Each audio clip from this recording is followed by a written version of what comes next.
Hi, I'm Naomi. I'm going to show you how to make this DIY bracelet. You'll need scissors, stretchy string, tape measure or ruler, and beads, of course. My pattern is gold arrow, turquoise rock, white bead, stone bead, and small gold bead.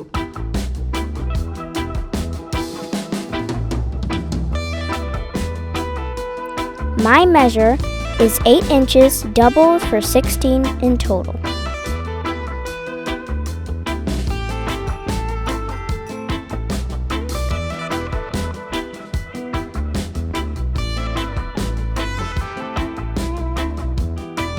I use fishing line to thread the beads.